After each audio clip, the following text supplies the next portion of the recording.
Today is Tuesday, December 29, 2020. We're broadcasting live from Albany, Georgia. 7 days until Election Day here in the Peach State.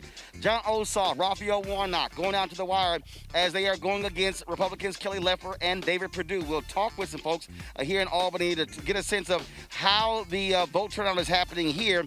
Of course, this is going to be a critical place in rural Georgia that could determine who wins the U.S. Senate seats. Also, a federal judge strikes down efforts to block black folks from voting. We'll talk about that here as well. Plus, on today's show, a black father defends his son as a white woman accuses his son of stealing her iPhone when in fact she left it in an Uber.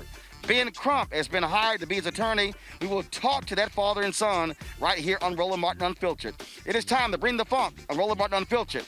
Let's go. Whatever it is, he's got the scoop, the fact, the find. And when it breaks, he's right on time and it's rolling. Best believe he's knowing. Putting it down from sports to news to politics. With entertainment just for kicks, he's rolling. It's on go, y'all. It's Roland Martin, Rolling with Roland now. He's funky, he's fresh, he's real, the best, you know he's Roland Martin now.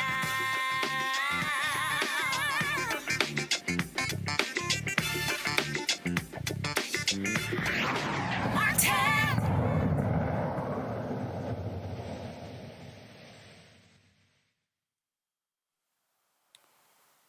Hey folks, Roland Martin here, broadcasting live from Albany, Georgia. The third time we've been to this city since we've been spending time here in Georgia, focusing on the Georgia runoff. There are three races, one a statewide race, two of them for the United States Senate.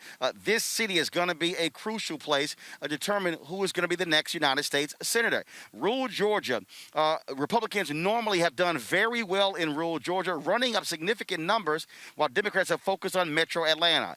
Metro Atlanta makes up 60% of the population of the state, but rural Georgia could be very well where it determines who wins. Remember, Joe Biden won this state by less than 12,000 votes because of how he did in places like Albany and Columbus and Warner Robins and Savannah and Macon and Augusta. And so Jon Ossoff and Pastor Raphael Warnock, they want to repeat that very thing in order for them to beat Republican incumbents Kelly Loeffler as well as David Perdue. Benny Hand, he is the chair of the Democratic Party here. He joins us right now. Benny, glad to have you here.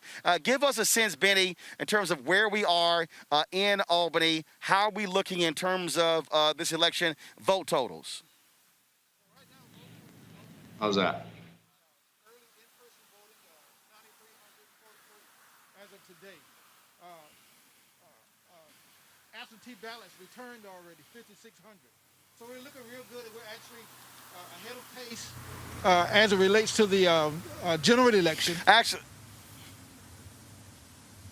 go ahead, keep going. So first of all, start over. We couldn't actually hear you, so start from the top again, because now we got the microphone fixed. Okay, so early voting in Dougherty County, it looks good right now. We're actually a little bit ahead of the general election. Right now we have about 9,300, 43 early voting in person. Returned absentee ballots, 5,640 returned absentee ballots. So we're looking really good, and we expect those numbers to increase over the next couple of days.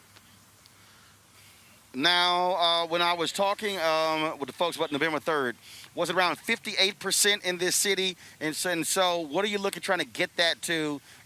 Some people talk about particularly 60 or 65 because, again, Republican areas in rural Georgia, they're going to be at 65, 70, 75.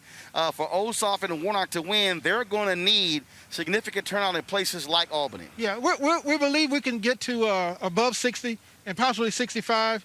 Right now, the early vote turnout is really picking up. We're averaging close to 900 persons a day in person. And so we're really enthusiastic, and we believe that we'll get to those numbers. And there are groups who are actually out there pushing and encouraging our citizens to make certain they get out to vote. Now, of course, there have been multiple rallies, events taking place.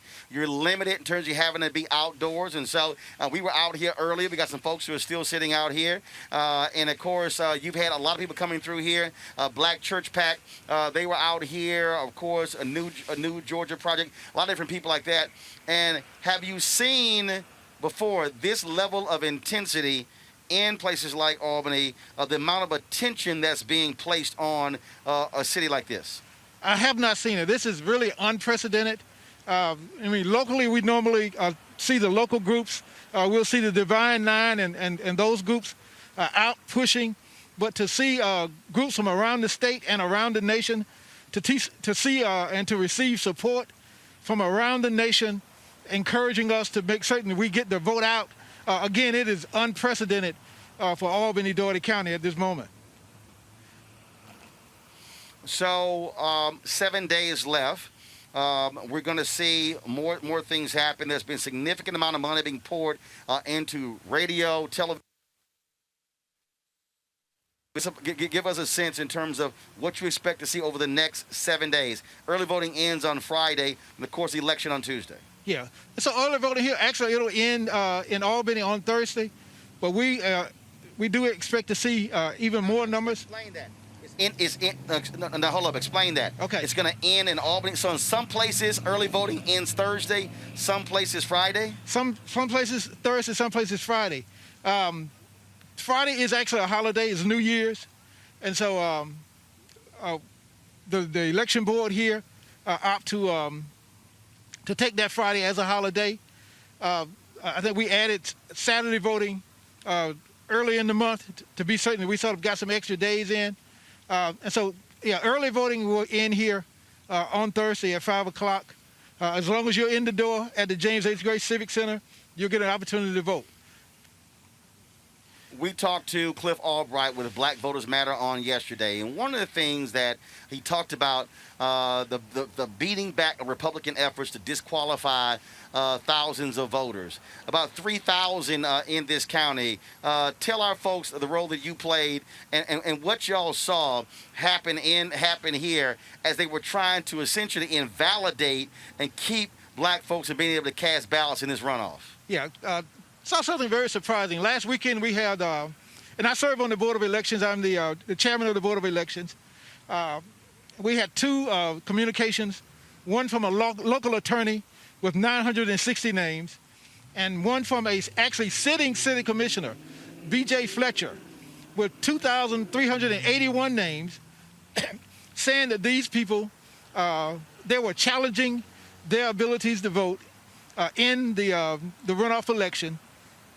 And asked the Board of Elections to validate their claim. And so the Board of Elections had a hearing.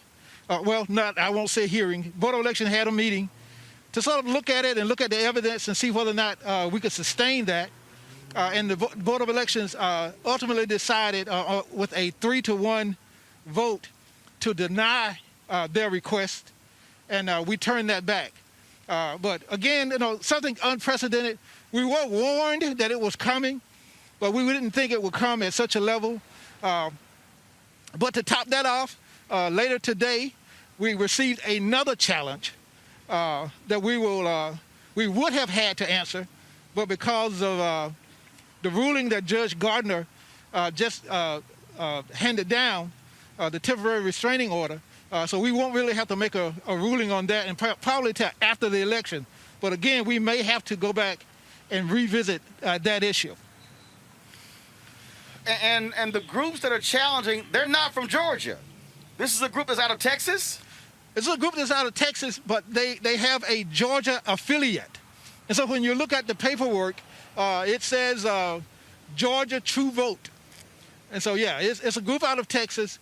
The communication that we received from the group out of Texas comes from the letterhead of a Texas attorney. But Georgia, again, they have a Georgia affiliate, and they are recruiting Georgia citizens because you got to be a citizen. You can't do it anonymously. You gotta sort of show your hand and show who you are. But we have people who are willing to do it, and they are doing it. All right, Benny Hand, we certainly appreciate it, man. Thanks a bunch. Y'all are going to have, no pun intended, you're going to have your hands full. I'm sure they're going to try some other stuff between now and next Tuesday. Oh, absolutely, absolutely. To keep folks from voting. But thank goodness we have legal groups and third-party groups who are out here fighting on behalf of black voters. Oh, absolutely, brother. Absolutely. All right, all right. Benny, I appreciate it. Thanks a bunch. All right, now. Folks, every single vote is going to matter in this election. Every single vote. And the Native American vote could very well be a difference maker here in Georgia as well. They played a huge role in Arizona when Joe Biden beating Donald Trump in Arizona.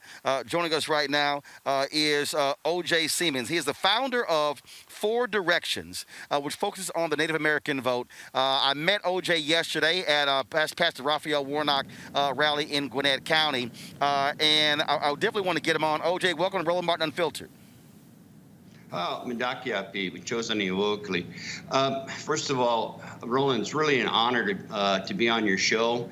I was watching just the forecast, the news you put on just before I came on, and I thought I was on another reservation. So we know what you're going through. So, OJ, explain to a lot of our folks look, the reality is when you hear these elections, they talk about the power of the black vote. They talk about the importance of the Latino vote. You don't have a lot of attention on the Native American vote, but we saw in Arizona the role that Native American voters played in that election. We've seen the exact same thing where Republicans was basically the voter suppression that was taking place against Native Americans in South Dakota as well. And so how critical will the Native American vote be here in Georgia, and give people a sense of the numbers of Native Americans who will be voting in this state? Well, we actually went, Georgia is one of the 3 states that you identify on the voter registration, you identify your race. There was 15,000 people that identified as Native Americans, and using the census and going through the numbers, we figured there's probably another 40,000 Native Americans out there.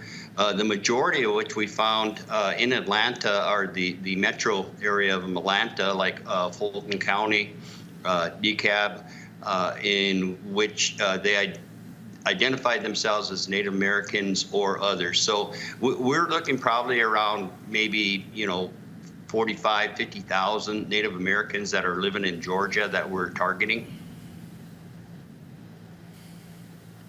Now, of course, when you look at voting patterns, African Americans typically are voting Democrat. Same thing when it comes to Latinos at a much lower number. What is the breakout? Do the Native Americans, are they evenly split, Republican and Democrat? Do they lean more Democrat than Republican? A sense of what potentially who they will be targeting and voting for in this state in the runoffs? Well, Native Americans basically really don't identify as parties. They identify with issues. And this past 4 years have made it very easy for Native Americans to decide what issues that are being looked at and answered, or basically ignored. And in the elections, like in Arizona and in Nevada, Minnesota, Wisconsin, it was like a 95, 96% turnout rate in which they voted Democrat. Wow, 95, 96%. And when you say the last 4 years, so you're saying that Native Americans have suffered greatly under Donald Trump and under Republican rule in the United States Senate? Well, not only they have suffered from, his actions that he's taken. The Dakota Access Pipeline, for one, in which President Obama put a stop to it immediately. President Trump came in and he started the pipeline up. The desecration of sacred sites, his remarks using the name Pocahontas in a derogatory racial manner, in which basically after he did that, we actually, today is the 130th anniversary of the Wounded Knee Massacre. And so what we did is we started legislation that's in the Senate and the House to remove the medals awarded to the 7th Cavalry that murdered the women and children at Wounded Knee. So, the 4 years have been really detrimental to Indian country throughout the United States. There's been so many cuts and again, the sacred sites. It's just over and over. So issue-based, they really didn't have any choice but to vote for individuals that would progress Native American issues. One important thing about people wondering why Georgia is important to Native Americans, Deb Haaland was recently nominated as the Secretary of Interior, which is a first time in America's history that a Native American was actually appointed a cabinet position in Interior. And the U.S. Senate is the one that confirms those nominations. And so Indian Country is looking at Georgia at who is going to take and support Deb Haaland's nomination, and with a lot of other reasons, but that one is really key right now. And so a lot of Native Americans in Georgia are really paying attention to this. All right, then. Well, look, first of all, as we say, every vote does indeed count. Last question for you, OJ. There are millions of dollars being spent on ads all around this particular state to reach those Native American voters. What are y'all doing? What are you actually doing? Is it in person? Obviously, you got COVID issues as well. And so how are you reaching out to those folks to get a sense of what they care about and what they're concerned about and how they're going to be voting? Thanks for asking that. We actually have a COVID plan that we follow. Hey, science is science and it works. We prove it over and over. We've hit over 15,000 homes, person to person, where we knocked on the doors and talked to them. We've had conversations with about 4,000 or 5,000 people. We had a 90% positive rate that they are going to vote. We have our PPE that we wear when we knock on the doors. We also have a phone bank that we use to call individuals for those individuals that don't feel comfortable going on the doors. So, and we're also doing mail flyers to individuals.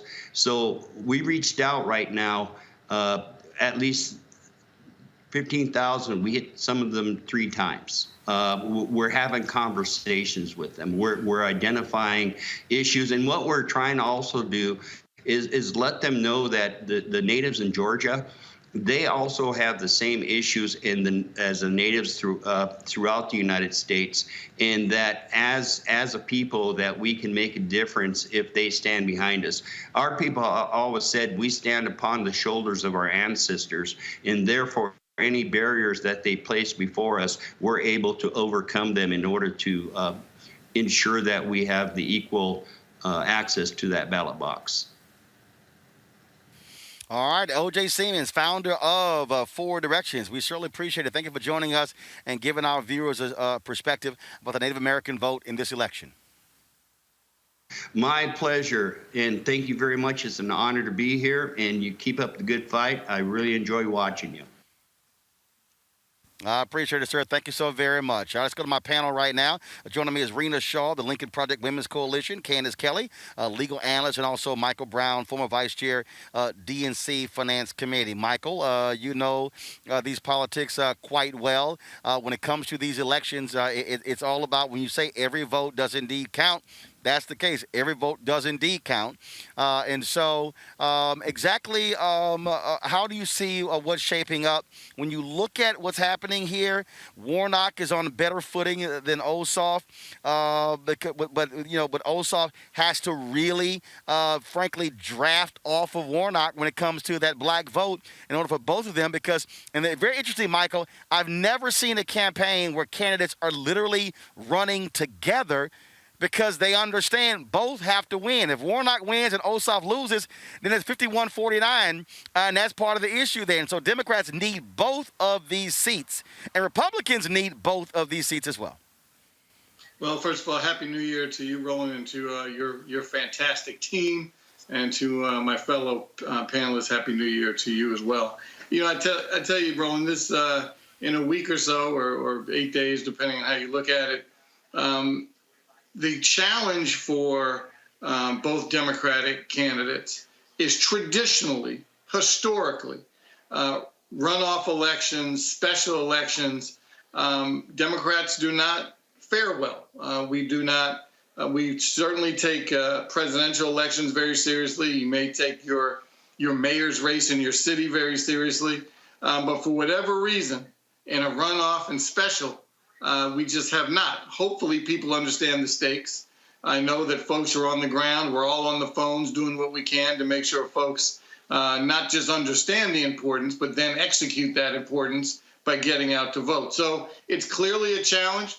You're right about splitting one or the other, and it would be great if one won, but it doesn't really help the future of our country. We need both to win, so Vice President-elect Kamala Harris can break the tie in the United States Senate. Raina, Lincoln Project, one of the groups actually doing canvassing. A lot of third-party groups are putting the money on the ground as opposed to just giving it right to the campaigns. That's one of the things that's also quite interesting that we're seeing here in Georgia. Yeah, and that's unusual. Of course, just as my previous panelist said, it's one of those things that this is not how it's supposed to be. Traditionally, what we've seen for Republicans, it's been quite good in a runoff. Everything's been turned on its head, especially if you're looking at Washington, D.C. today and the developments in the U.S. Senate. So that's another matter. But when you talk about these groups investing in the ground game, as well as in these fights, pushing back against that Texas-based group, True the Vote, I believe it's called, and really going mano-a-mano. You've got to do it. What these people are trying to do is disenfranchise people through methods that the average voter is not familiar with. So when the average voter rolls up usually to say, the polls and says, look, I'm here to vote, and they're handed a provisional ballot, they're sort of like, okay, that's fine. I think the education this year that's been done by these third-party groups is so crucial. And that sort of, that really foresight, that having that vision ahead of time is imperative. I think it's going to have everything to do with the outcome. And really, obviously, turnout is everything. But accessibility, if the accessibility isn't there, that's where you see the efforts of people like Stacey Abrams, though they were, really well laid, and the foundation, she said it many years ago, not that many years ago, but frankly, this is a long game. And really what I see here is the strategic vision of these third-party groups being imperative. And I'm so glad, because what I've seen as an operative is a lot of money lost, giving it right to that campaign piggy bank, and frankly, just going to third-party vendors who don't do that much. It gets put on stuff that, of course, digital is all important nowadays, but it's not everything. The ground game, canvassing, even in the midst of a pandemic safely, is going to be imperative. Candace, legal. Look, what Republicans are doing, they're trying everything they can. They were shell-shocked that Joe Biden won this traditionally red state. They were angry. They're already talking about changing all the voting laws that they passed back because they want to make it harder for folks to vote. And so these legal fights, you see what happened here. Again, we've had Black Voters Matter on constantly talking about the battle going on. I mean, it's literally waging a legal war. It's like on a battlefield in the courts fighting Republican efforts to suppress the vote, especially Black voters in Georgia. Absolutely. Roland, what the Republicans are doing is they are using the legal system in order to carry out their voter suppression efforts. And as we saw today, what Stacey Abrams' sister, Judge Abrams Gardner, said was that the case really lacked merit and that they were going to be unsuccessful. And basically, just procedurally, you can't remove 4,000 people and purge people from voting lists 90 days within a federal election and without notice. So what we continue to see over and over is the courts being filled up with frivolous lawsuits and the Republicans continuing to lose. What's happening is that panic is setting in, and panic should set in. We're looking at two Democrats who over the past month have raised over $100 million. That is nothing to sneeze at. And so when we see this panic, we're going to see it in many different ways. We have a few more days before this early voting is over, but we're going to see more of this. We're going to see more people hitting the courts to try to make their case in order to just be a distraction. And I understand, and they understand too, what's at stake. I am so glad that you had OJ on to talk about Native Americans. There are about 150,000 Native Americans that are in Georgia. As he talked about, they're targeting about 20 to 30,000. what people need to understand is that even in the House of Representatives, the largest number of Native Americans was voted in, 6, 3 Republicans and 3 Democrats. So when we look at all of these things put together, Republicans should be scared because everybody is doing their work. As Raina said, what's happening on the ground, people knocking on doors and making sure that people are informed, it is going to make a difference. Well, you talk about making the difference. It all matters in this state. Joining us right now is Macy Hall. She is the state director for March on Georgia. Macy, glad to have you and Roland Martin Unfiltered. So first of all, explain to folks exactly what is March on Georgia. Yeah, absolutely. So March On is an organization that started out in 2017 doing the Women's March up in Washington. And from then we have empowered and elevated voices of people of color, young people, in issues like environmental problems, gun reform, women's rights, and now we're doing voter protection to ensure that we get all these voters out. You talk about reaching out to young voters. Some 76,000 people who did not vote November 3rd, they're voting here in this runoff. There are also 23 or 26,000 folks who turn 18 by next Tuesday. How have y'all been trying to reach them to make sure that they are activated and voting in this runoff? Yeah, so March On actually has a youth coalition that we work with called the Future Coalition. And they have created partners all around the state of Georgia with an organization called Peaches for Progress. So we've partnered with 18 by Vote. We've partnered with Blue Georgia, getting all of those young activists who are ready to be on the ground and working out there. And additionally, we have gone out to all of the campuses. We've thrown events all throughout Atlanta and these rural areas to ensure that they're getting educated, that they're excited. I think right now within 2020, a lot of our young people are staying home and they're being more aware about what's going on. And they see that this is so important.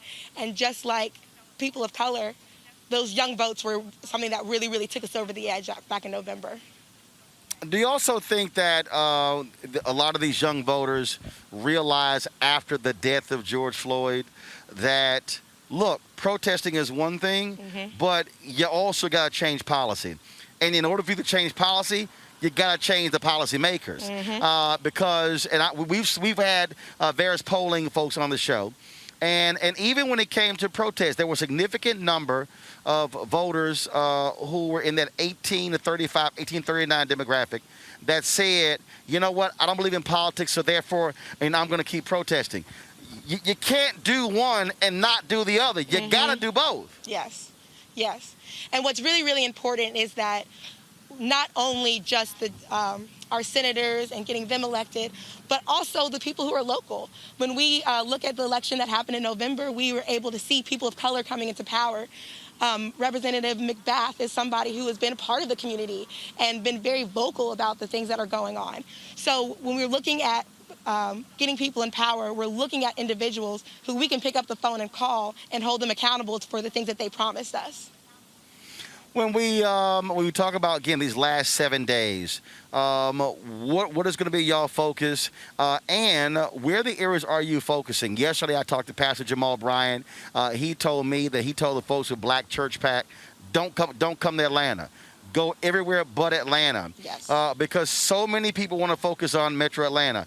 Have y'all really been, cultivating and tilling the soil in these rural parts of the state to reach these young voters and others there, as opposed to sticking to the larger cities? Absolutely. When our team got together and we kind of made our game plan for what we were going to do, my biggest thing was we're not going to Atlanta. Now, of course, we stopped through and we had a good time and we enjoyed it, but we wanted to go out to these rural areas. When you look at the numbers and all the numbers that came in, it wasn't Atlanta that won that election. It was these rural areas. And there's so many more people who have to get their vote out, who didn't get a chance to vote, or just weren't ready. And so we've already gone to Athens, we've gone to Dalton, we've gone out to Bibb County, we were out in Macon yesterday, we went to Warner Robins, we're headed out to Columbus tonight. So going into these areas and making sure that these individuals know you are the reason that we were able to turn Georgia blue, and you're the reason that we're going to be able to keep Georgia blue. Last question for you. One of the things that I've talked to other groups as well, and they've been somewhat surprised at how folks have been more receptive to fund third-party groups. Look, the Ossoff and Warnock, they've raised $210 million combined in the last 2 months. But what people also realize is that if you keep giving money to the campaigns and you're not putting the money, look, campaigns are going to put the money all on ads and stuff along those lines. But groups like yours, being on the ground, being able to pay folks to canvass, being able to drive, that's also huge. Have y'all seen that where in this cycle, funding to your group or third-party groups has been a lot better than in previous years? Oh, yes, absolutely.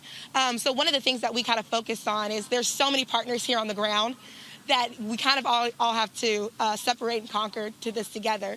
So we wanted to focus on the voter suppression tactics and making sure that our voters are safe. So when we started out with the general, we traveled from Houston all the way out to Atlanta, traveling through the South, knowing where those areas of voter suppression was going to happen. And then now coming into Georgia, we saw all these things happening when Stacey was running and all these different things. Voter suppression is very real. They are putting a lot of myths out there. They're misleading these voters. And so we wanted to make sure that we were educating voters, we were protecting voters, and we were making sure that they were staying in lines. So when we were looking at all these different partners, it's been phenomenal support. And of course, a lot of people are like, we want to get to Georgia and we want to make something happen. But, you know, the support that we have gotten from the nation really shows how important this election is, not just for Georgia, but for the United States as a whole. All right, Macy Hall, Georgia's State Director for March on Georgia. We appreciate it. Thanks a lot. Thank you so much. All right, thanks a bunch. To that particular point, Michael, I want to pick up on that, and that is, again, how crucial third-party groups are playing. We have been running into a lot of people. As you see, of course, you got the Black Voters Matter, We Got Power tour. They've got buses traveling all over the state. They've been in these rural parts of the state as well. We've been, of course, New Georgia Project. We've been, of course, Fair Fight. I mean, so many different groups. And I think that what people now understand, and I dare say, Michael, I think the election of Obama taught a lot of people about how the sausage is made in politics. What I mean by that is you saw a lot of people for the first time who became bundlers, who learned how politics works. Because folks were, well, I can't give $1 million. Well, first of all, there are limits to how much you can give as an individual or a couple to the Democratic National Committee. Then people begin to realize also political action committees. And so what we have seen, as I mentioned, Black Church PAC, Alpha Phi Alpha has a political action committee. You have other sororities have this as well. You've got other third-party groups. And folks are now saying, wait a minute, if I want to be able to support someone, I don't have to give money. If my $50 goes to a political campaign, my $50 makes a bigger difference going to one of these third-party groups where it's going directly on the ground and being targeted in a different way. Your thoughts?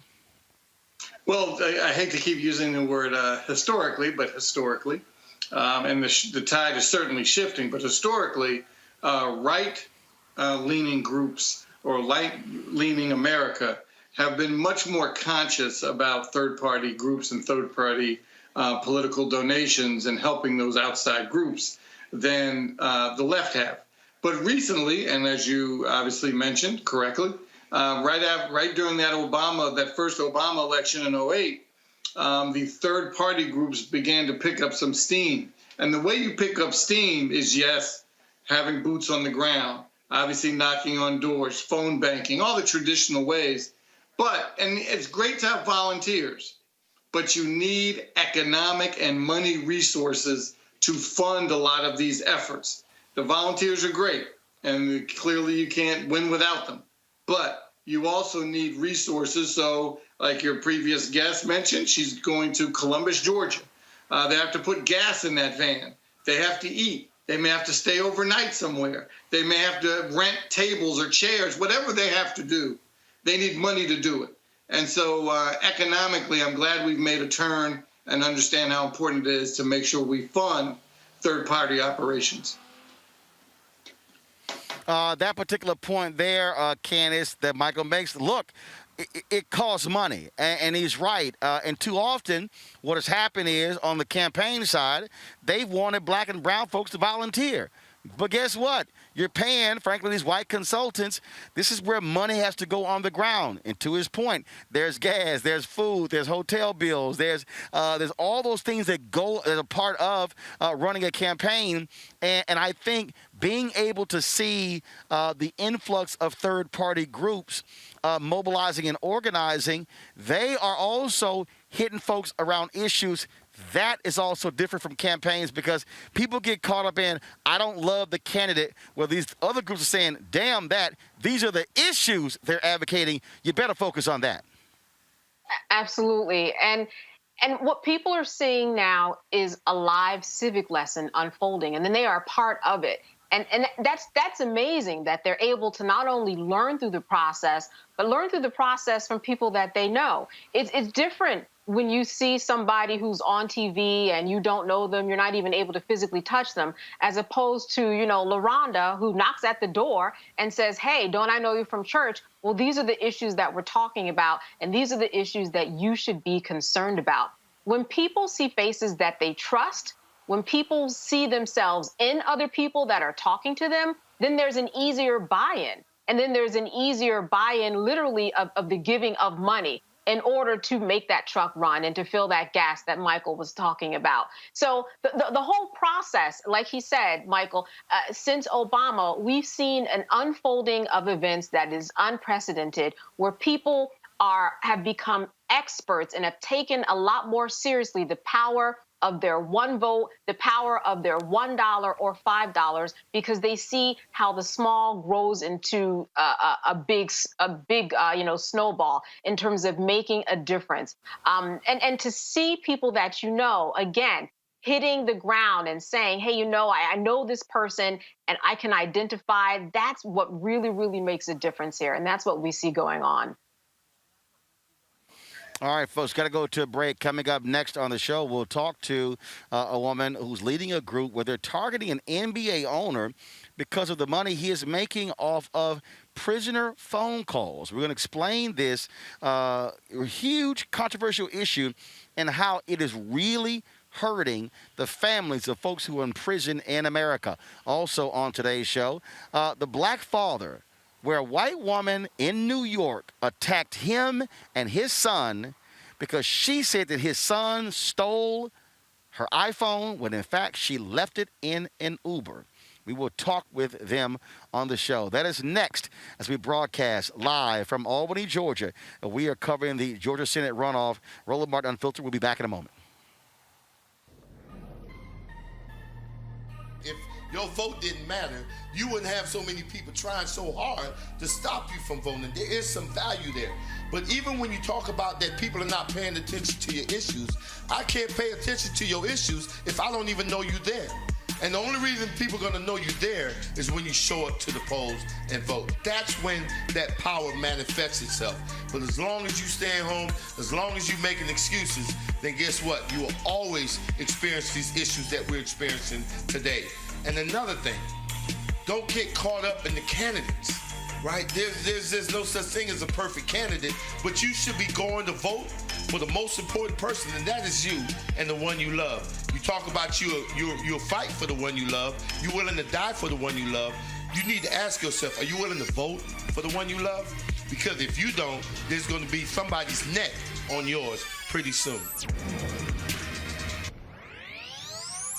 When you're 22, you absolutely do not expect to be diagnosed with cancer. You know that it can always come back. And that's why I'm supporting Raphael Warnock, because he understands that healthcare is fundamental to people's lives. I'm sick and tired of being represented by people who are actively working to take away my healthcare. Raphael Warnock fights for people. That's what he cares about. I'm Raphael Warnock, and I approve this message. We're at Mom's Kitchen in Preston, Georgia. It's a family business. I enjoy making people happy, giving them a good meal. But since COVID, we had to close our main dining room. We lost all of that business, and we used to do a lot of caterings. We can't do any of that anymore. David Perdue knew what was about to happen. He was getting classified briefings about the pandemic. But instead of him being concerned about us, he off selling stock. We had no idea we'd have to close our businesses off. We'd lose caterings, and so many people died. And then when we needed help the most, he fought against the stimulus checks and to cut unemployment insurance. Perdue needs to come out and Ossoff in. Early voting starts December 14th. You got to make a plan to vote.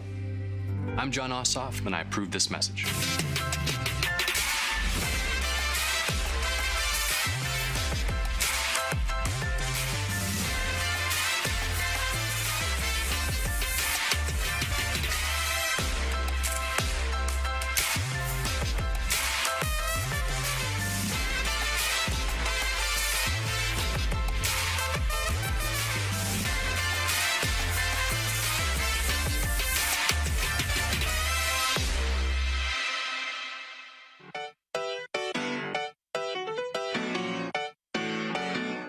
We got power.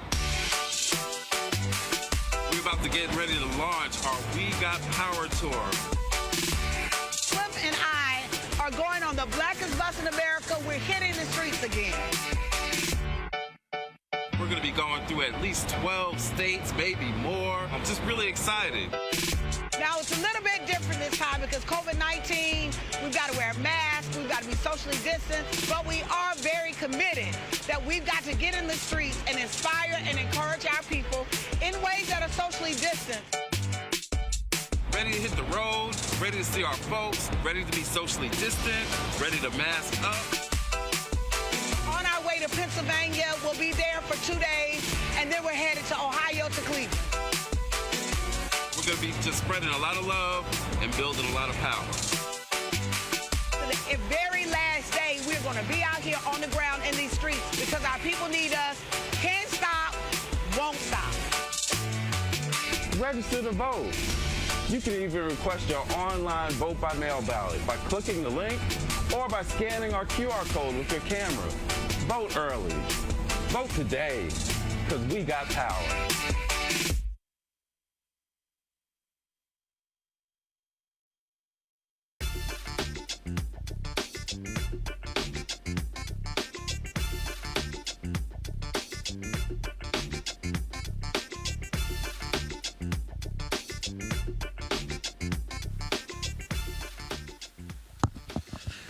All right, folks, glad to be back on Roland Unfiltered. We're broadcasting live here, as I said, from Albany, Georgia, one of the critical places in this Georgia Senate runoff. A lot of issues that we obviously cover on this show. And one of the issues that does not get a lot of attention from mainstream media deals with how the families of people who are in prison are spending millions and billions of dollars a year just to make phone calls.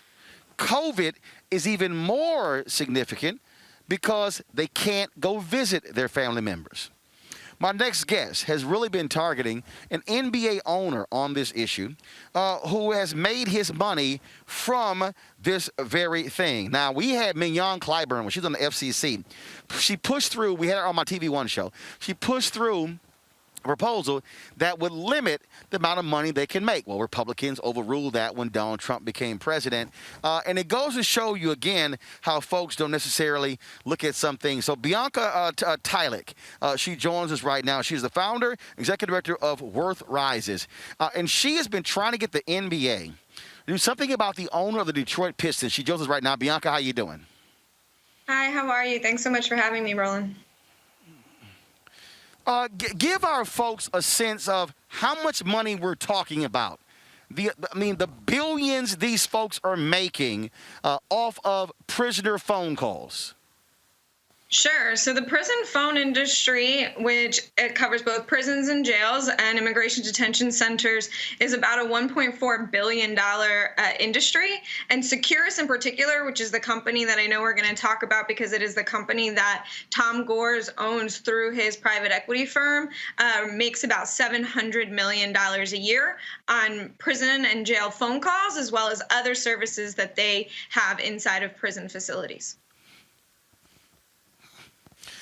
And so when we talk about that money, we talk about what they're able to do. What people don't realize is, and Mignon Clyburn told us this, how in some of these places, these sheriffs are the ones who are in control of how much to charge, how much time they get. And let our folks know just what the cost is for some of these calls per minute, what they're charging families. Sure. So these contracts are often what we refer to as profit-sharing contracts. They're contracts between the private corporations and the local sheriffs or correctional agencies where they share the proceeds of the profits or the revenues that are made. And those rates can range today up to $1 a minute, meaning a 15-minute phone call local down the street can cost $15.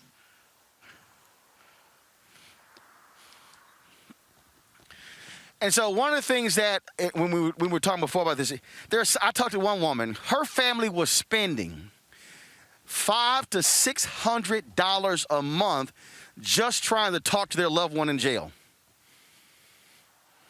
Yeah, that's not atypical. In fact, we hear it so often. And a study showed not too long ago that, in fact, 1 in 3 families who has an incarcerated loved one goes into debt simply trying to stay in touch through the cost of calls, the cost of visits. And 87% of those people who are bearing those costs are women, and largely women of color. So have you had a response from the owner of the Pistons, from the NBA, and what sort of a response you've also gotten around the country, or other people joining you in this effort as well? Yeah, absolutely. I mean, so as you know, we've been going after Tom Gores. Tom Gores is the owner of Platinum Equity, the private equity firm that owns Securus, one of the 2 largest companies in this field. It's important to note that in the prison industry, the prison telecom industry, 2 companies share about 80% of that market. And his company is one of them, and he is the owner of the Detroit Pistons.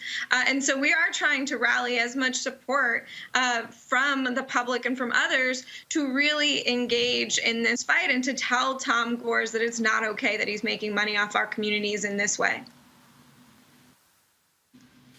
All right, then. Well, look, the work that you're doing is great. This is one of those issues that people don't really focus on, but we're certainly glad that y'all shining a light on it. Certainly keep us up to date with what happens with this story. Yeah.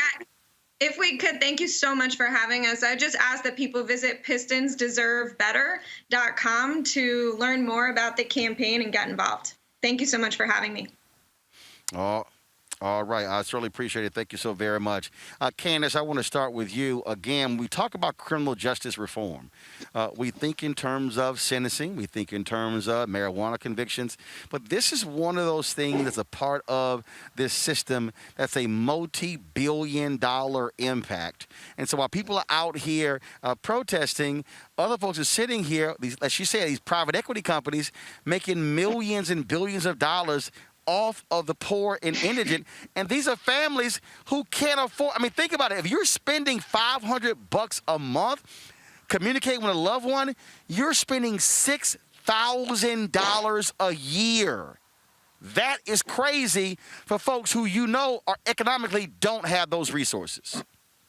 Roland, it is crazy, and the shameful irony here is that here you have Tom Gores who takes charge of this team of brown and Black people who look just like the people that he's taking advantage of behind prison bars. You also talked about criminal justice reform and what we're doing with solitary confinement. We know that when people don't have contact with people from the outside world, that they literally lose their minds to the point where many have committed suicide. So when we look at that, we see how all of the dots have connected and why he is now saying that he's going to decrease some of the costs and also take a look at donating money in order to help with recidivism rates. What he should do is make sure that all of the inmates who lost particular amounts of money get reimbursed through commissary or something of that nature, because this is real money. As you said, if you're spending $6,000, $7,000 a year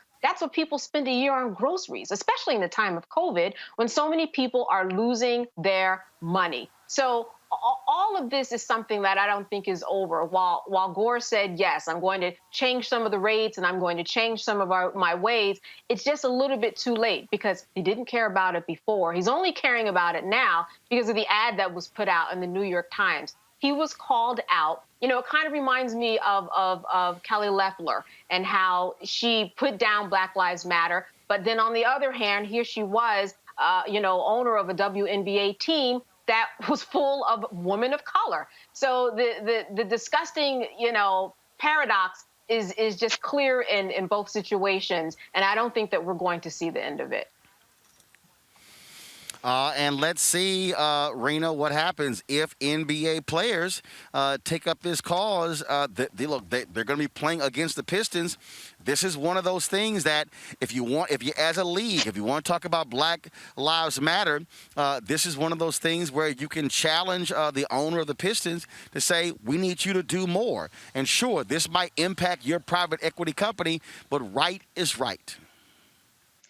Well, Roland, with movements, I think that's the beauty of living in the year 2020, aside from this whole horrible pandemic, is that we do live in a society where messaging, if done right, if done through influential messengers, it has the potential to truly change hearts and minds within minutes. And that's what I think we are looking at when we look at big places like the NBA, where you have a lot of people who have individual acclaim, and then there's group efforts as well. And so what I love about what Bianca's doing, and I visited the website. I think it's an incredible site. I think drawing attention in a different sphere to problems that don't impact people who look like you.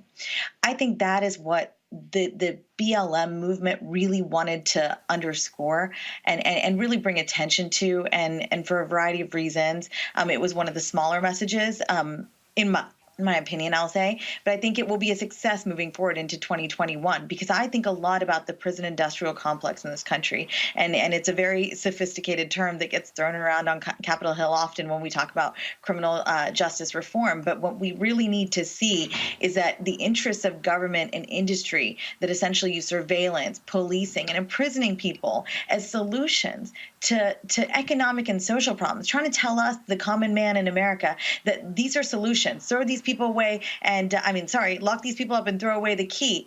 That makes us forget about them.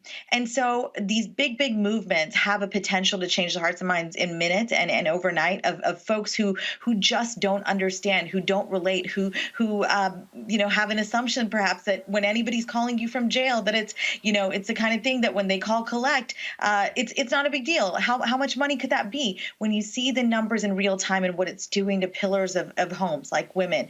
And as a woman of color, I must say the education piece is everything, because when you lock up somebody that doesn't look like me and has a different problem entirely, that relies on something that corporations are doing, that wealthy individuals are doing, it's hard to connect the dots. And so it's, instead of really going deeper and trying to find a way to connect the dots that might be too complex for certain folks who have limited time spans nowadays, I really think that big movements are the way to go. And this will bring us the change we want to see for criminal justice reform going into 2021. We've talked about on this show oftentimes how it's bipartisan. There's a lot of shared views there across the political spectrum on how we really change the way this country incarcerates our people, and particularly young Black men. And I just want to make one point. It's now the year 2020, but since 2007, I've been pen pals with a couple folks over at the DC General. I mean, it's been eye-opening to me to be a pen pal to people who are locked up, because I see how much they crave human interaction, attention, and I've been sort of acquainted with some of the bigger problems that I just had not thought existed for them. So 13 years now, and I encourage folks to really find ways to open your eyes up to problems of folks who don't look like you. Michael, again, we would talk about the money involved, when you talk about the impact on families. I remember when Mignon Clyburn pushed through this effort to change the FCC, and Republicans reversed it. This is another example where elections have consequences. When you had a Democratic president, Democrats had a 3-2 majority on the FCC. They were able to regulate this. Trump wins, Republicans turn it over. Damn that. Make as much money as you can off of these poor folks. As we've talked about many times, you're right. Elections have consequences, but elections have consequences all up and down the ballot. And you can have. We live in a capitalist society, so no one's suggesting that whoever the phone service company is shouldn't make a profit. But what should that profit be capped at? And that's what legislators can do. Legislators, whether you're right, whether it's the FCC or state legislative bodies or city legislative bodies, or obviously the federal government, our Congress, can come in and regulate how much somebody can make off of these phone calls. But it takes a lot of courage, because usually the people that own these companies have resources. They have lobbying teams that come in and try to make sure and suppress those bills seeing the light of day, or make sure they count their votes, whether it's on the Republican side, to make sure that they don't, what they would call, buckle under this kind of social conscious pressure. But there are several different points where elections have consequences, and this is one of them. So you actually can tell your state legislator or your city council person or whoever you see in the grocery store, hey, I want you to write a bill that caps how much people can make on these types of phone calls. And you can do that. But obviously it takes that kind of effort. It takes that kind of outreach, but it is doable. Let's go to Oakland, where some people are saying that the person responsible for destroying a Breonna Taylor sculpture should be charged with a hate crime. 2 weeks ago, the sculpture was destroyed in Oakland's Latham Square. And it was, it was put up just 2 weeks ago. Leo Carson, the artist who sculpted the piece, described destroying the sculpture, quote, as an act of racist aggression. He said, I put in hours and hours of my work and built it by hand. Before the pandemic, I was a waiter, so I paid for this out of my own pocket. It wasn't cheap, and it was incredibly hurtful personally. At this time, the Oakland PD, they have launched an investigation. No word of anyone has been arrested. Carson has created a GoFundMe page to raise money to repair and reinstall the statue in bronze. In Springfield, Massachusetts, local police, the FBI, and the Bureau of Alcohol, Tobacco, and Firearms are investigating a fire at a black church that took place early yesterday morning. Firefighters responded to a call at the Martin Luther King Jr. Community Presbyterian Church around 5 a.m. It took them nearly an hour to extinguish the fire. Springfield Fire Commissioner Bernard Calvi believes the fire is highly suspicious, being that there have been 3 other fires in the same area in the last 3 weeks. Now, they are investigating whether this was a case of arson or if it was accidental. And so we'll keep you up to date on that particular story as well. One of the issues we're looking at is also COVID-19. It is still with us. Of course, we're out here masked up. Folks who are sitting behind me here in Albany, same thing. And in fact, this was one of the places y'all might remember we covered early on where this was ground zero in Georgia for COVID-19 cases. Well, today, Vice President-elect Kamala Harris and her husband, they took their COVID vaccine shots. Here's some of that video.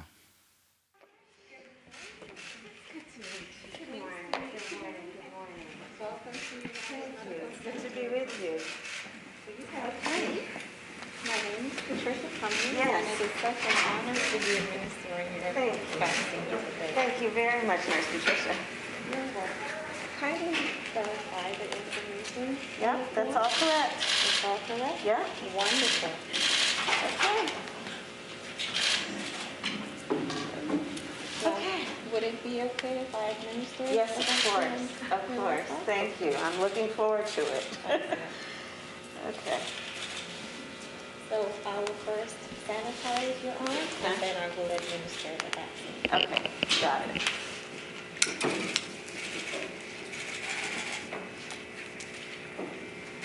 How are you doing today? I'm doing well. You've been busy, huh? Yes, ma'am. It's good to be here at United Medical Center. You guys do such good work here. Thank you.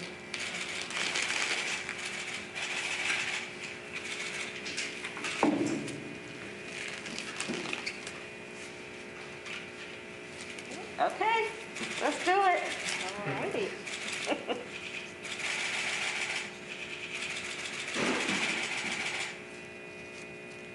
Ready? Yeah, I'm ready.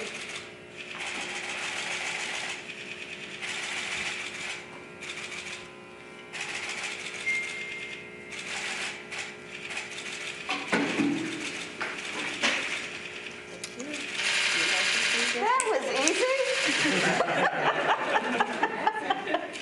Thank you. There's no bleeding. I barely felt it. Okay. I barely felt it. Okay. I will just apply that. And we are all right. Okay. Awesome. Thank you, Nurse Patricia. Thank you. Well,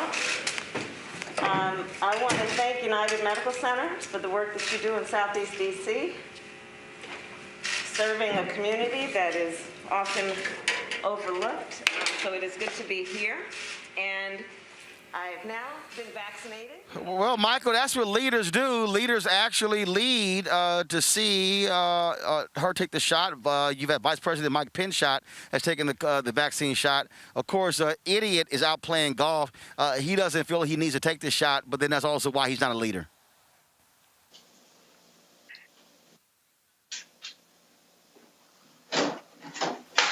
Michael? Yeah. Oh, I'm sorry, Roland, couldn't hear you. Yeah. I think all the actual both congressional leadership and a lot of the White House leadership have gotten the vaccine, except for, as you mentioned, the person playing golf today and yesterday and the day before that, and I'm certain playing tomorrow. So, you know, there clearly is not a priority to set a good example on his way out the door. He is trying to cause as much chaos and confusion about everything as possible, as he's done over the last 4 years or so. So, you know, it is what it is. He's not going to change. It's unfortunate. The fortunate part, we have a new president. And as you know, how proud I am of President-elect Biden. He taught me in law school, so I know what kind of guy he is. He's going to be a great president. Clearly, the vice president-elect, Kamala Harris, is also going to be a wonderful addition to the leadership of our country. We know that Gavin Newsom has appointed a Latino American to fill Senator Harris's seat in California. So, obviously, and I know there was some outrage about that. They thought it should have been a black woman that took her spot. But nonetheless, it was a person of color. So as we move forward, let's get rid of the Trump folks. Hopefully, we have a new day. Very simple, Candace. Leaders lead. And so we have people here who don't want to do this. In fact, I had a guy earlier, he asked me, hey, would you take the vaccine? I was like, hell yeah, I would. He said, well, you know, he said, you're one of the first African Americans I heard say so. And I said, well, there's a lot of black people who have died as a result of this COVID-19. So we better get it together. And you damn right take this vaccine, because we've had the experts, National Medical Association, we've had black doctors who have been working on this as well. Again, but to see Vice President-elect Kamala Harris do this, that's important, because we have to instill confidence in the American people that if the VP-elect took the vaccine, well, guess what? So should we. Yes. You know, some interesting marketing efforts here in terms of the vice president-elect. And then in addition, you had a Guyanese nurse that administered the vaccine. And if you know anything about home health aides, or if you've been in a hospital, no matter what hospital, you're going to be, you know, within some vicinity of someone who is from another country, whether it's Haiti, whether it's Senegal, Nigeria, or someone like today who's Guyanese. So the whole idea is to put people in positions that you trust and that you see. And so this was really a two-pronged effort here, that you had two women of color going through this process. As Michael already said, and you said, the president has not taken this vaccine as well he should, in order to make a point. So this doesn't just make him a lame duck president, just makes him a lame president for not standing up and being a leader. So, you know, we've seen some of the highest numbers today in terms of the number of people that are on ventilators today, the highest number ever. So Joe Biden's message today to the people was we need to speed this up, which is why I promise you 100 million vaccines within my first 100 days. That would be a valiant effort if he completed it, but at least it's a message that's more than we have today, right? We have vaccines that are to the states, but we don't have people to administer them because there's just been no plan. Ever since day one, there's been no plan, which is why even though expeditiously the vaccine was created, now we're on the level where we can't even get them in people's arms. No plan. No plan. Yep. Rena, real quick again. First of all, I don't call him president. He is not a president. Frankly, as far as I'm concerned, Obama was the 44th, Biden was the 46th.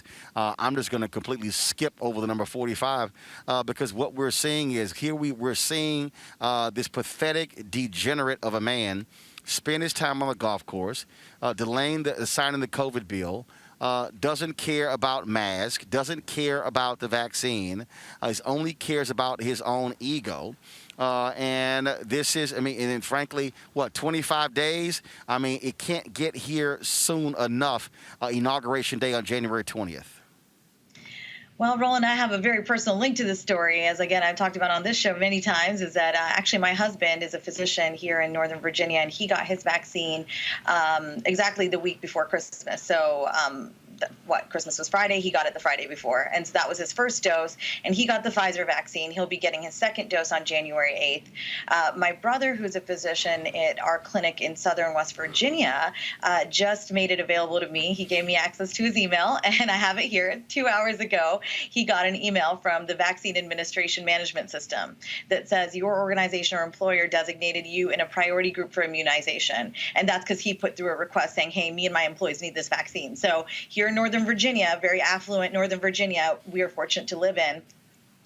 Compared to what my family members are going through in rural West Virginia, it's night and day. My brother had to request 2 days ago to get the vaccine, and he's only 2 hours ago just now getting the opportunity to schedule an appointment with the participating clinic through a link. And so when you click through that link, it takes you to, again, the Vaccine Administration Management System. It's part of cdc.gov, and basically it just says when he fills out this application, it allows for him to be pre-screened, and if qualified, register for an account and then schedule his COVID-19 vaccine. And an account will allow for his for the West Virginia State Health Department as well as the CDC to collect his information to use in public health data analysis. So, again, I have my master's in public health from here at the George Washington University in Washington, D.C.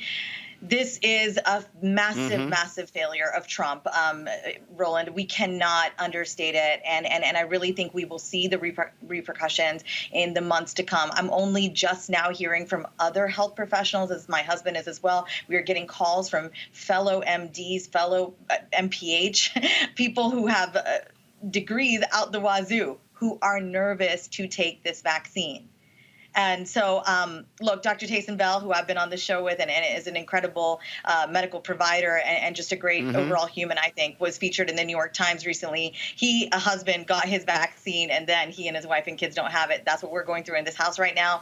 I do not have the vaccine. I do not plan on jumping in line and going through my family's clinic in West Virginia to try to get the vaccine. I'm not there. I haven't been there for many months, so I'm not going to jump. But this is a failure of our federal government. You know me. You know I'm a limited government proponent. Yep. I believe in being a conservative for that reason, but if there were ever a time for a massive federal unified response, it would have been in January this year, in May of this year, in August of this year, and here we are in December. This administration has failed its people. Anytime. No, it's not going to happen. He's leaving office. Pure and simple. They have no interest in leading. As simple as that. None whatsoever. No remorse either. All right, folks, got to go to a break real quick. No, of course not. Well, because when you only care about yourself, then you don't care about anybody else. Got to go to a break. We come back. We saw the video this weekend, this disturbing video that a father posted on Instagram of a white woman in New York accosting him and her son, accusing her son of stealing her iPhone, when in fact he didn't. And the hotel manager basically sided with her. We're going to talk with that father and son next, right here on Roland Martin Unfiltered, broadcasting live from Albany, Georgia. Back in a moment. This is Dr. Jamal Harrison Bryant. Your vote matters. It's coming down to the finish, and this will be every vote counts. And so I'm charging every person in Georgia, make sure you vote, because it'll be your vote that'll send 2 senators to Washington, D.C. America is a complicated story of people building a more perfect union.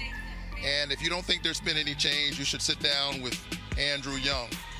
You should sit down from some of the folks in that generation who know the distance we've come. And as we continue to push hard, change comes. The other side knows your power. The other side knows your voice. That's why they're engaged in voter suppression. If you weren't so powerful, they wouldn't be trying so hard to stop you from voting. And so you ought to stand up in this defining moment in American history and win the future for all of our children. Daring to demand the right to vote for Black Americans in Selma, Alabama, 55 years ago, John Lewis was nearly killed as he and hundreds marched across this bridge. That movement's courage secured the Civil Rights Act and the Voting Rights Act, but the promise of equal justice in America remains unfulfilled. So together we'll fight for a new Civil Rights Act and a new Voting Rights Act to ensure equal justice for all, no matter the color of our skin, to end racial profiling and police brutality, and to stop anyone from suppressing the sacred right to vote. Congressman Lewis gave me my first job. He instilled in me the conviction to fight for justice. He said to never give in, never give up, keep the faith, and keep our eyes on the prize. I'm John Ossoff. I approve this message.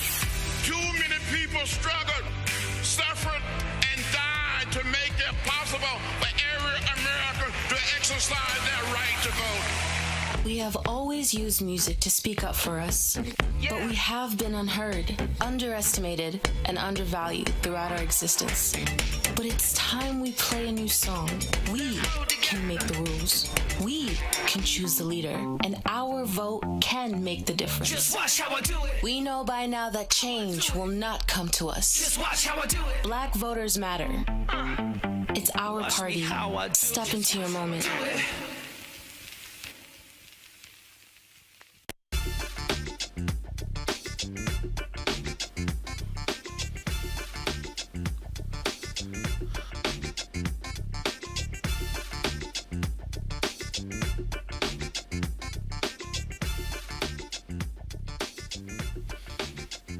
All right, folks, welcome back to Albany, Georgia.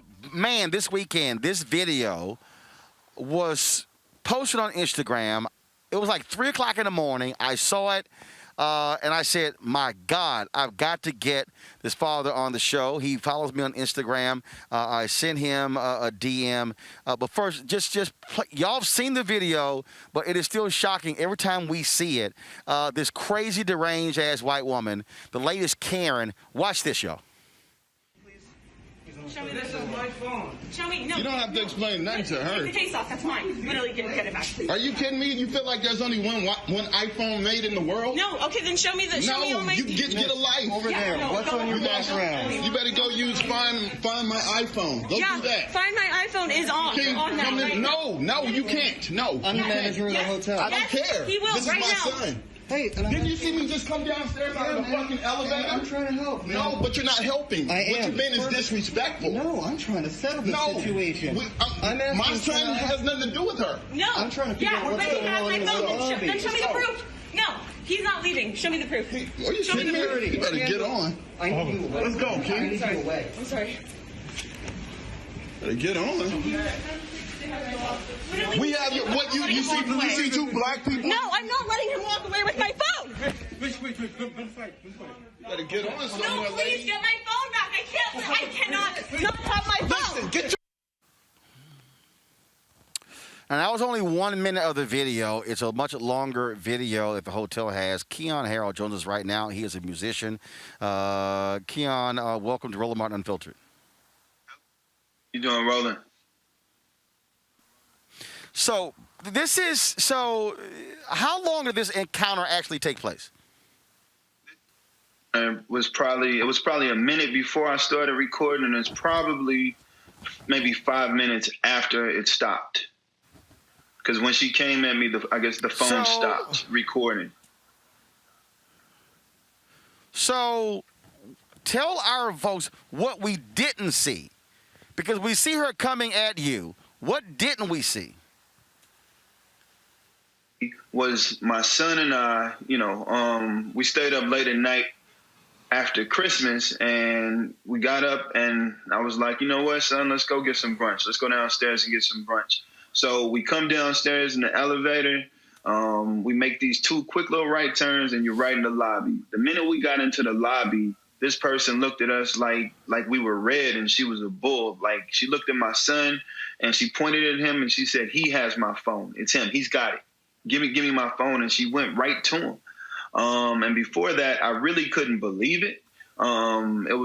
Seriously, I couldn't believe it. I thought it was a joke. And then immediately, my instinct said, you know what, let me start recording because some things just get out of hand really, really quickly. You just never know these days. So I started recording, and the rest is what it is.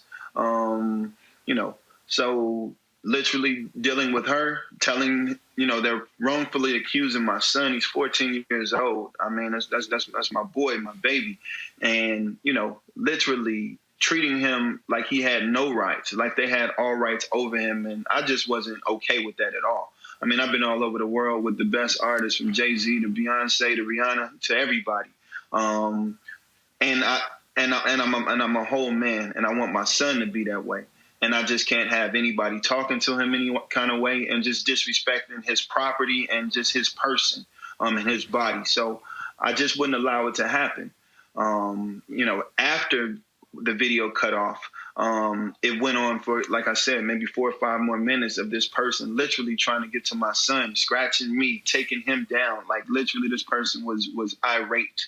I can't even make this stuff up. I mean, I'm still in shock about the whole incident. And I mean, it's literally like I don't know. I can't make up what it is. It's not like a movie. Go ahead. What was strange to me, Keon, was the manager acting like she was in the right. He came. I mean, he was there with her and basically empowering her, enabling her to basically shake my son down for his phone, for his property. And obviously, I paid for the phone, and no one else had the right to basically say, hey, boy, show me your papers. That's what it was like to me. Show me your papers. And it was just not going down with me. My son has his rights. My son, I want him to keep his dignity. Because in America, the problem is, as Black people, as people of color, sometimes our dignity is cut in half, and we need to have whole dignity. And I just wouldn't allow them to just take it from them that easily in that way. The manager basically wanted to use his quote unquote authority as a manager at the hotel to get my phone, to get my son's phone out of his pockets, to give to this lady who literally was not even a patron at the time. And I was a paying patron at the time. And of course, we heard you basically saying, "Oh hell no! Don't you hand that phone over." No, not at all. You're not getting this phone. He doesn't owe you anything, and no, because it happens, and it's been happening for way too long, and we all know it. And the problem with with this incident is that it is something that we see every day. We see it all too often, and if I wasn't me, maybe this probably would have been swept under the rug as well. Nobody would have ever seen it if I hadn't videoed it, and then it would have been another incident of somebody's, going wild and getting away with it. So tell me this, Keon. First off, were y'all there when the Uber driver came up with her phone?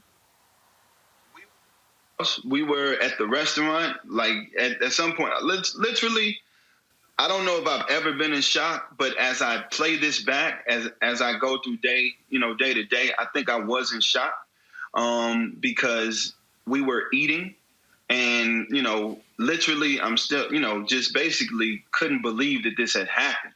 I mean, I'm a professional, and my son is an amazing kid. We try to do the best for him, and just incidents like that is just not what we do.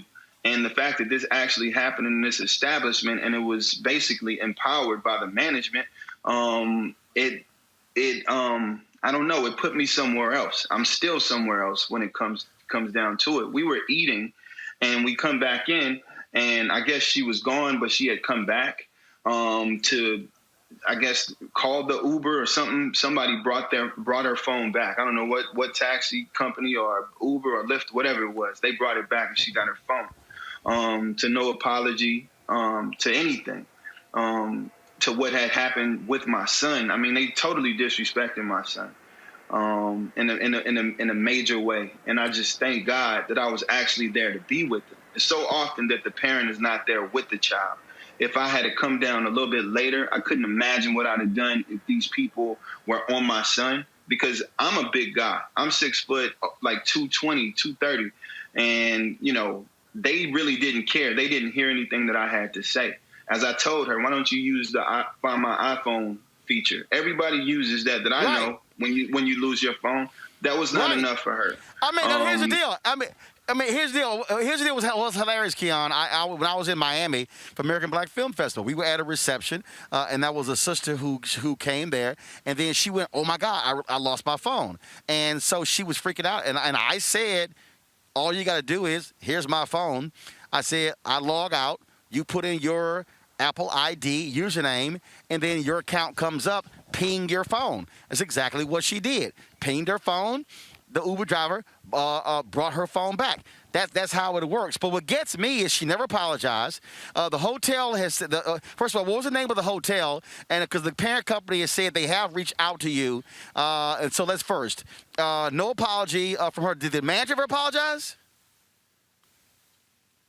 No. As far as like all of that, to me is pretty blurry, because it happened so fast and so. Got it. It's like I don't like.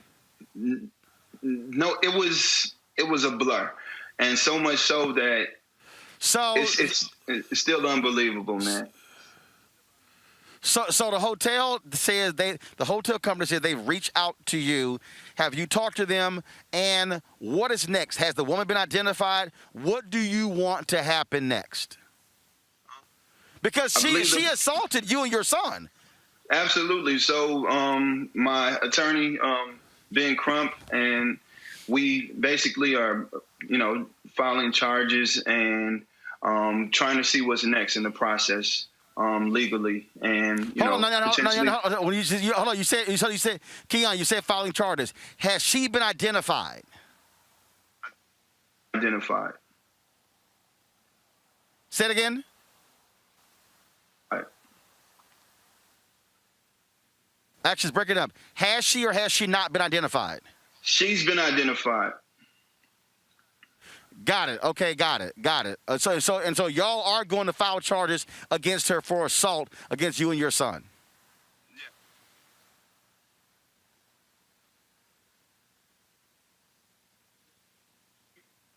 I didn't hear. Say it again. I'm sorry. Yes, we intend to file charges. Well, Keon, this is look, the reality is you're absolutely right.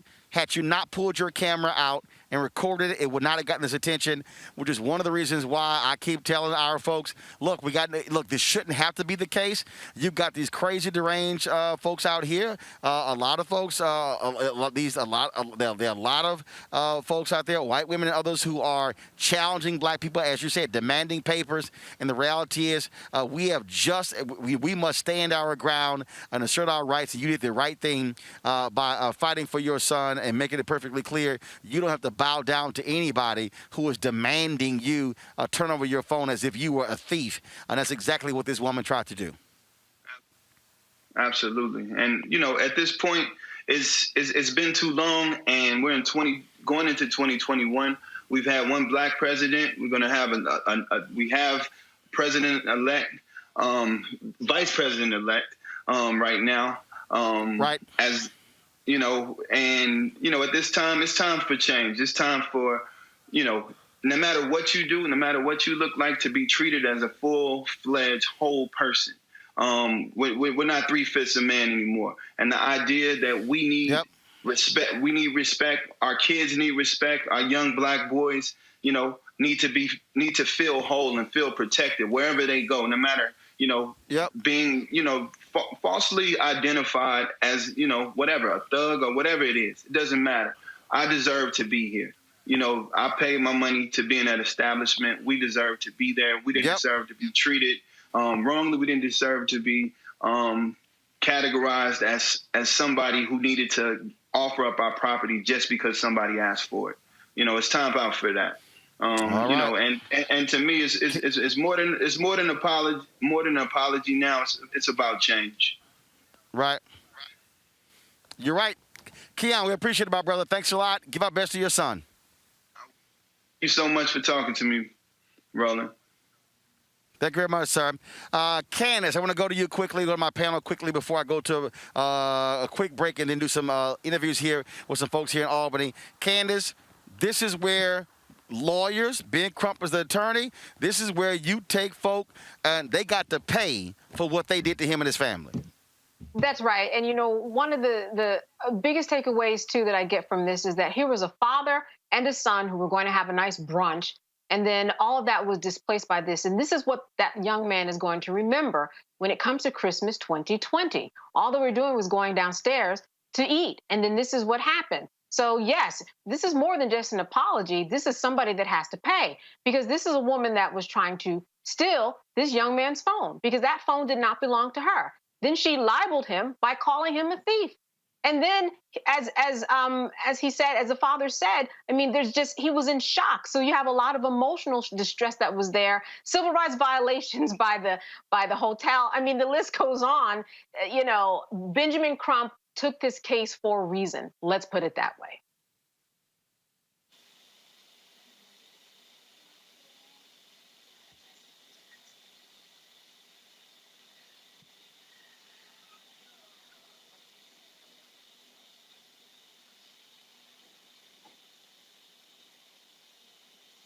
To simply say, I'm sorry, that's right, charge her ass as quick as possible.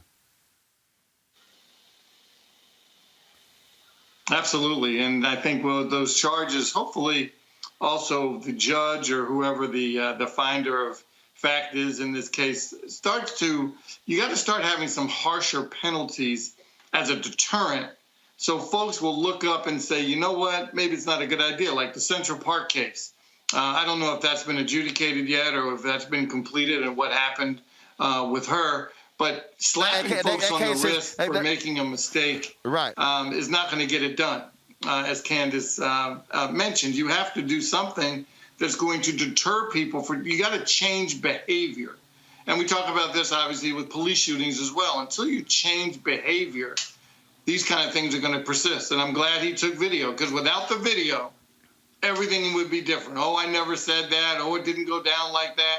The video speaks for itself. Great evidence. I'm glad Mr. Crump has taken the case. Bottom line, Rena, I want them to embarrass the hell out of this woman. And for the next person who thinks about doing that, they go, damn, I might be on national television if I act a fool. Mm-hmm. I've been looking for her name for a while, so I don't know where it is yet. I'm looking forward to it coming out, because she looks like just sort of any normal woman that you would run into in New York City, sort of. And I think one thing that grabbed me as a communicator is the nonverbals. And right when the video started, within a first few seconds, you can see her lightly put her hand on the shoulder of the manager, sort of saying, that's him. And to me, that sort of act of her putting her hand on the shoulder of the manager, who she probably didn't know before, it's sort of is that nonverbal that sort of says, hey, of course it's him. He's black. I mean, it's sort of that kinship. You're white, you get my plight. He's black. It must be him. And this is the problem. And so this is, I couldn't agree more with Mr. Brown there. I mean, I think here we are. This is about changing the way people see black people. This is really about white people and how they see black people. And then even white people, how they see brown people like me. I mean, my brother is far darker in complexion than me and has been mistaken for somebody black before. And that doesn't matter, because this is the thing. It's like if your color is not white, are we not right? Are we suddenly thieves because we're darker than you because we have melanin in our skin? Are we suddenly like predisposed to committing a crime like that, and especially a petty crime? And just wild to me that this woman and she clearly was suffering from some mental illness. I really do. She was very agitated and in a way that was to me not normal. No. I ain't giving mental illness. It's some no, damn that. It's some ignorant, crazy ass white people out here and white women who act a fool. Like the woman in Central.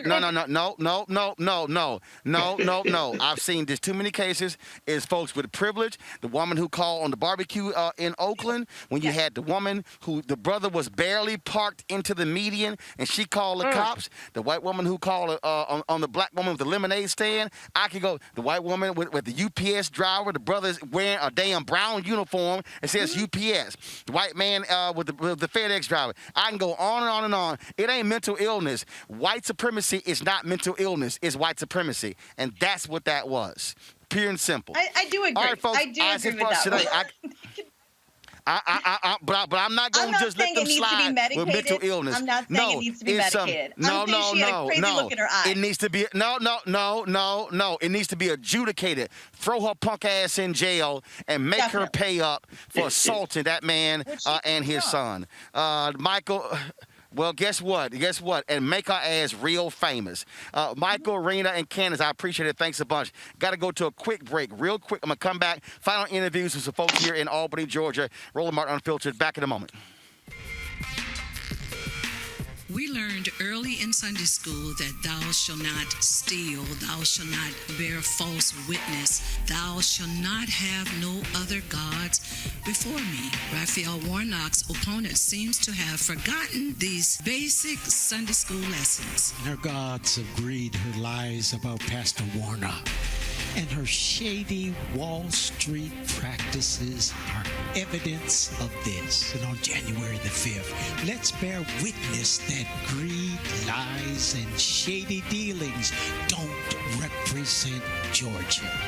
Let's send Raphael Warnock to the U.S. Senate to fight for the least of these and not Wall Street billionaires.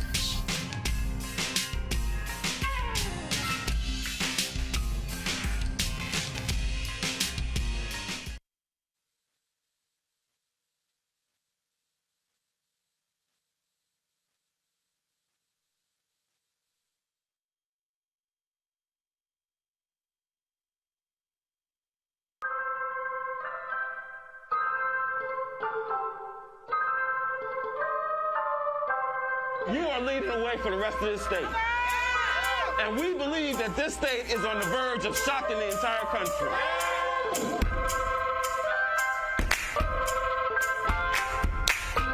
Keep your eyes on the prize and hold on. What y'all know about that damn office? And ultimately, we know we can't let nobody turn us around.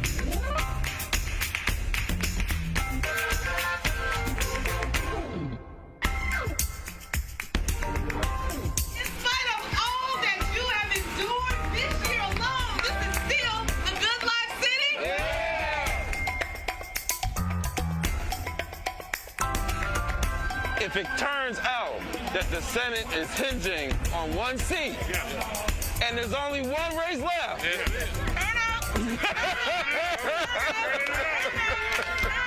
that's right. This will literally be the epicenter of the entire country, right? So we ready. Music has an ability to be able to help us feel connected. And that's because music has a way of speaking to the spirit. And it is the spirit we're going to change this country with. It is going to be standing in a space of our power and in the fullness of our spirit of love and the spirit of humanity. That is what's going to transform America.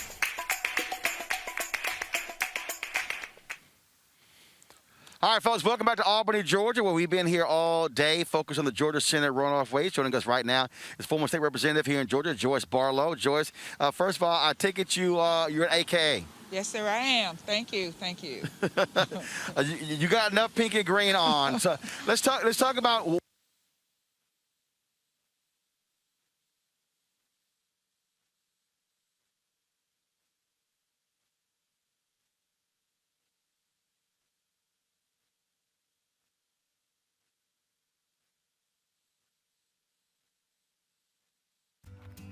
We told them the smear ads were coming, and that's exactly what happened. You would think that Kelly Loeffler might have something good to say about herself if she really wants to represent Georgia.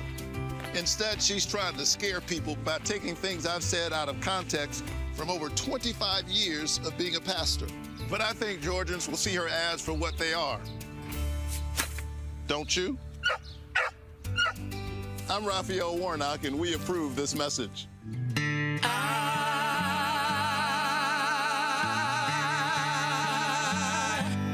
I'm America. We are all Americans. We rise or we fall together.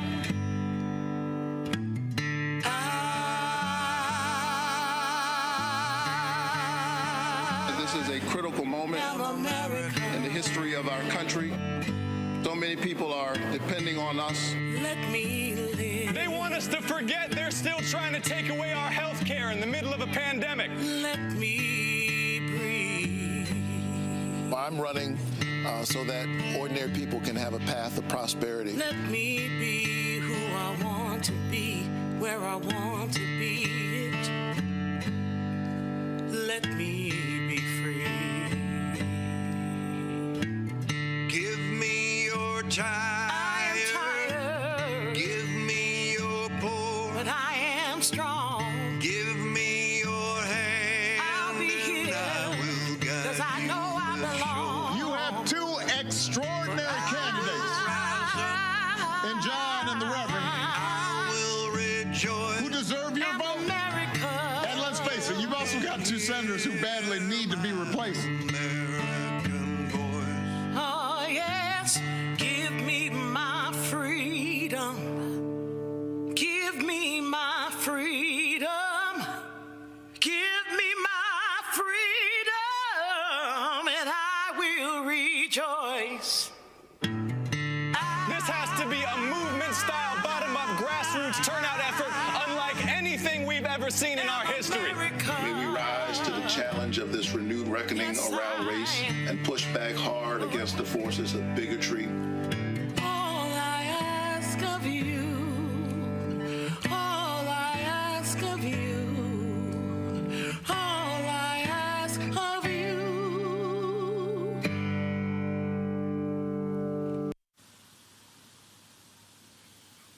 All right, folks, Roland Martin, welcome back to Albany, Georgia. Hopefully we're not going to freeze this time.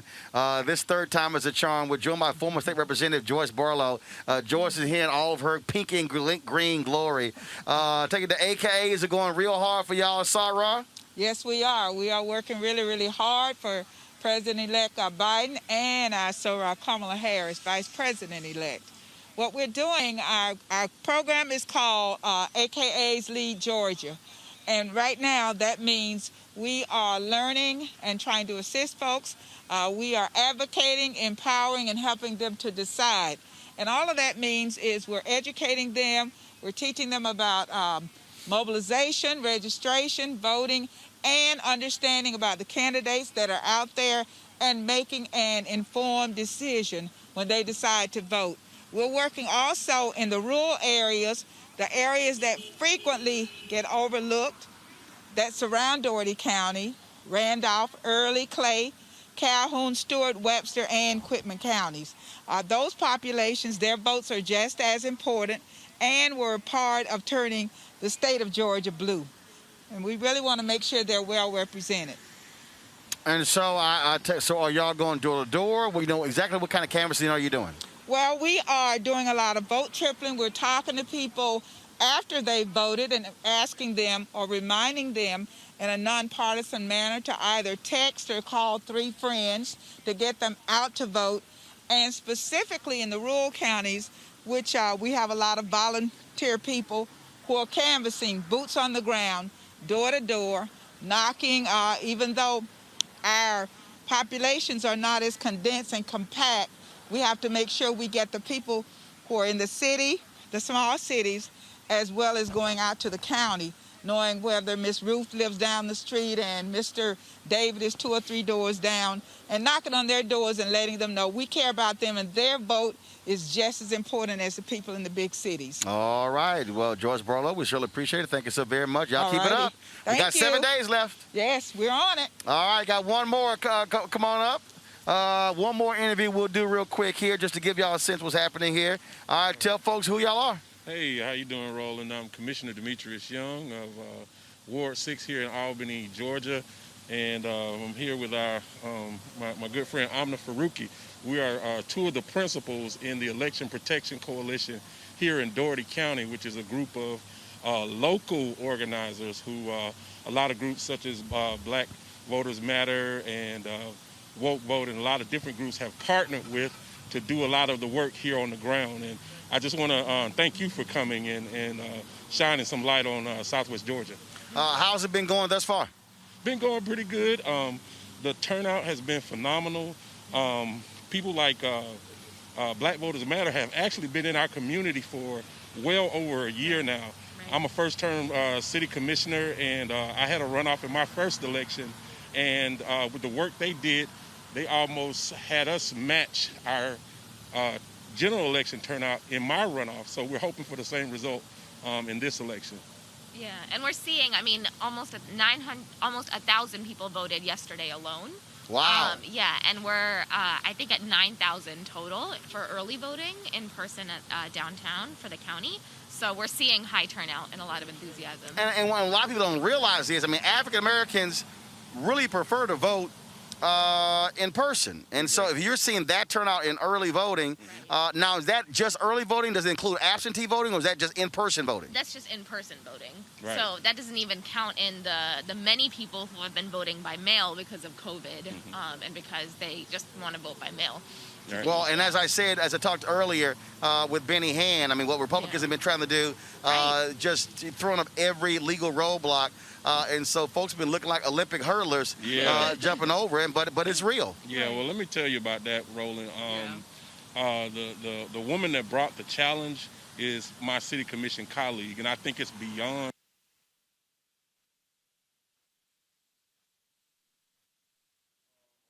a white woman, but she represents a district that's over 70% black. Wait a minute. The woman who filed the challenge represents a district that is 70% black. 70% black. We know who needs to get her ass thrown out next time. When are the city commission elections? November. Next November? Is her election. I might have to come back in 2021 to campaign against, what's that woman's name? Commissioner B.J. Fletcher. B.J. Fletcher. Y'all, Roland Martin Unfiltered might be back in Albany next September and October, so we can throw out B.J. Fletcher. So she 70% African American in her district, and she's the one trying to challenge black votes. Yes. And Roland, it's for me, it's a personal thing because my mother was one of the first black city commissioners here in Albany, Georgia. She actually sued to have ward elections because before it was all at large, so we could not get any black representation on the city commission before she sued them. And Ward 3 was her district. And that has historically been, where... Hold on, people, pull your mask up. I'm sorry. Just be safe. Yeah. But, it's beyond... It's a personal thing for her to represent that many people and be a part of something like that. And, of course, she's going with the trope that she's doing this to protect integrity of the election and protect against voter fraud. And they can't produce any evidence of voter fraud. I mean, all across the country, these Republicans throw out that crap and they can't produce the evidence. Exactly. And she even said that somebody had voted for her mother, but we have no knowledge of any challenge that she issued at the time about somebody voting for her mother. But that's what they chose to play on the local news. That's why I'm glad you're here as a alternative to the information. I'm streaming this live on my Facebook page so all of my followers can understand. Voter fraud is not real. Voter suppression is real. Right. And that's what she's engaging in. Absolutely. Final comment. Yeah, I mean, I think we know the local organizers here, us, our organizations, we're doing this work before, during, and after January 5th. Definitely. And our work continues after the runoff to make voting more fair, more accessible, more safe. And we're going to get BJ Fletcher out, and we're going to get a lot of things done here. So thank you. All right, then. Well, we appreciate the work that y'all are doing. That's why one of the reasons we want to come down here and amplify that. We appreciate it. Thanks a lot. Thank you. Thank you, sir. All right, y'all take care. Folks, that is it for us. We're here in Albany, Georgia. It has been quite the day. We, of course, have been focused on many of these cities all across the state of Georgia. Tomorrow, we'll be broadcasting live from Savannah, Georgia. Not just the show, also look for us to be streaming an event taking place at noon. We're going to be visiting various black businesses in Savannah as well. So we look forward to being on the ground in Savannah. In Savannah, we want to see you out as well as where we're going to be there tomorrow. Let me just tell you where we're going to be real quick here. Hold on 1 second here. So in Savannah, it's a black church we're going to be at. Yeah, just give me a second. All right, then. So we're going to be, it's a Get Out the Campaign rally taking place at Bethel AME Church. Bethel AME Church, 1814 East 38th Street in Savannah, Georgia. So we shall see you tomorrow there. Folks, please support what we do. Roland Martin Unfiltered, your support of our Bring the Funk fan club allows for us to be able to be able to travel, be able to sit here and cover these type of stories. Cash App is $RM Unfiltered. PayPal.me/R Martin Unfiltered. Venmo.com is /RM Unfiltered. Zelle is RolandSMartin.com. You can send a money order to New Vision Media, Inc., 1625 K Street Northwest, Suite 400, Washington, D.C., 2006. And so we thank all of you who have supported. Y'all have been phenomenal supporters. Tomorrow's going to be our last show of 2020. Of course, we're going to be off Thursday and Friday, so we're going to have all the listing of all of our fan club members. So if you want to be on that list in 2020, send your contribution in. We're going to be dropping that list tomorrow on today's show. And so we certainly appreciate it again. I will see you guys tomorrow from Savannah, Georgia, where we are here covering the Georgia Senate runoff. Black media should be here on the ground telling our story. We shouldn't be waiting on anybody else to do so. That's why we do what we do here at Roland Martin Unfiltered, where we keep it real, keep it black, we keep it unapologetic, because we don't have to ask anybody a damn thing to cover our news, our perspective, our way. I'll see y'all tomorrow. Holla!